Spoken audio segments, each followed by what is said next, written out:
Thanks for joining us here for the ABC6 News webcast. I'm Tanya Carter on this Wednesday, March 30th, 2016.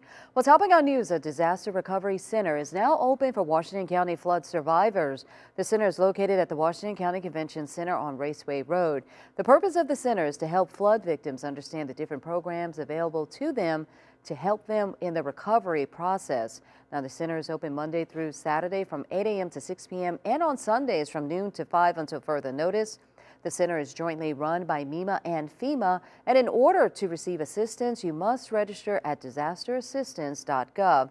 And Washington County emergency management officials will be keeping the horse shelter at the convention center open because of the impending rain. So horse owners, you can keep them at the stables for a couple of more weeks. Meanwhile, Coahoma County also opens up a disaster recovery center for flood survivors. The center will be open 7 days a week from 8 a.m. through 6 p.m. Monday through Friday and noon until 5 p.m. on Sundays. Now, the center is located at the Clarksdale Civic Center at 506 East 2nd Street, and all flood victims are encouraged to register for assistance either online or by calling FEMA's helpline before going to the disaster recovery center. Plans are to also open a disaster recovery center in Bolivar County next week.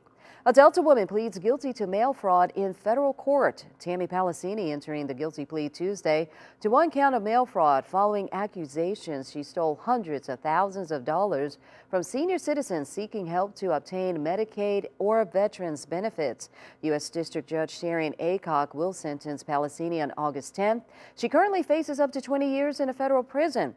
Palacini was previously convicted in Sunflower County on bad check charges and in Wayne County on false pretense charges.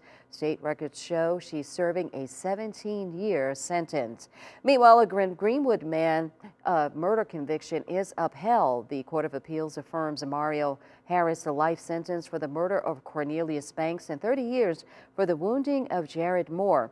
Now, that drive-by shooting happened in 2011 near Reno's restaurant at the intersection of McLaurin and Roosevelt Streets.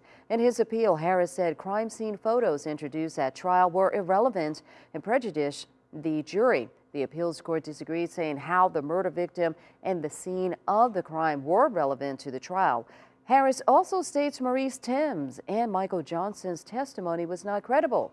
Now, the appeals court did agree that the prosecution witnesses differed on some points, but it was still up to the jury to determine credibility.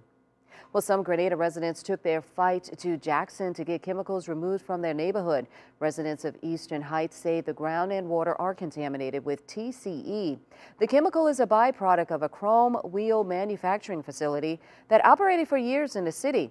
Now, the group was hoping to get the attention of state leaders by holding a protest march at the state capitol. State and federal environmental officials acknowledged TCE contamination in the area, and they are working to determine the best course of action in removing that chemical.